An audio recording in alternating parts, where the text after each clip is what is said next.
wisdom comes from experience, knowledge comes from books, wisdom comes from experience. And um, to me, that's the most valuable thing we can have. Booyakasha. And Whoa, nice. yeah. um, I was going to say one other thing around that.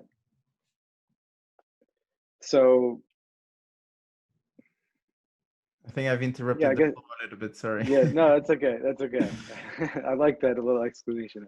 I guess I just wanted to speak to, and I don't completely know the science on this, but I'd like to learn more about it. But, there's this idea of embodied cognition, right? So Hmm. um, I don't know if you ever heard that term, but I don't think so.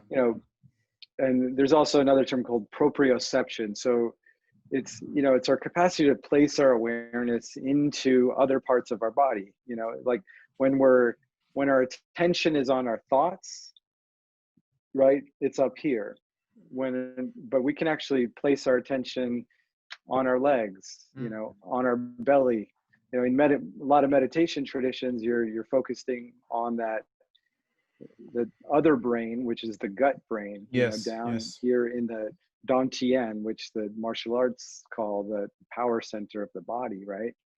So, a lot of ancient traditions recognized all these different things that science is now kind of catching up with. Like we have a brain in our heart too. Yes, yeah. There's Most people don't more know that. more neural pathways running from the gut and the heart to the brain than vice versa. So, and our nervous system, also it's nerves, it's information. So we're gathering information from our environment. So just in our fingertips, right, we can sense through our fingertips, we can sense through our feet. Mhm. And I think hopefully as we evolve and start to come back to, come away from our addiction to external technologies to kind of satiate us and make us think we're powerful, we'll return back to the body, which is our real power and our real capacity. Just like ancient traditions, there's like Maori cultures, right, that could Yeah. sail across the oceans and watch like the smallest wave coming in and tell that there was a body of land somewhere way out there and find it, or read the stars, and navigate by the stars. Mm.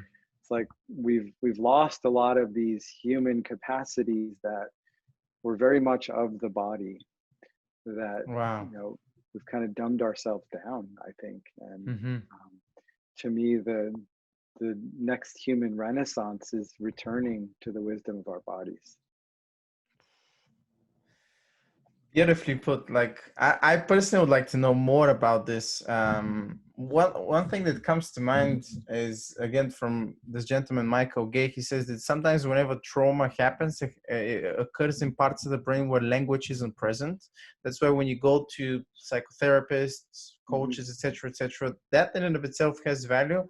Really, to really face that, you really have to embody it. Really have to feel it with the body, the whole like psychosomatic relationship.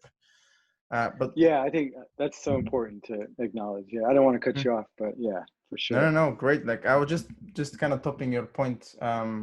All the things you said, I'm fascinated, and it's with this kind of somatic therapy or body therapy, however you bioenergetics, really the effect is instant because you feel it. It's not you're thinking your way through something and I'm thinking your way through my problem. You're really feeling it right there and then. That's the tapping into the wisdom of the body, as you said.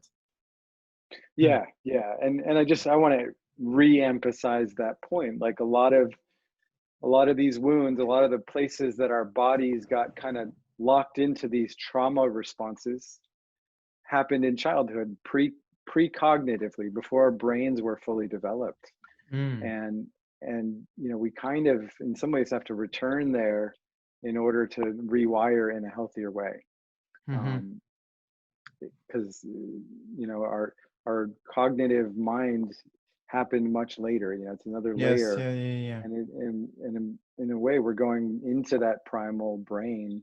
And when we go into like a fight or flight response, when a traumatic experience that happens. It doesn't have to be a big thing. It doesn't have to be like we get nearly beaten to death. Like there's micro traumas that occur for Mm-hmm. most people, just like the withholding of love in one moment when we really needed it is a trauma. Mm-hmm. And until we get back in touch with that and untangle that knot, so to speak, Mm-hmm. um, we're going to be probably living from that trauma Yeah. response.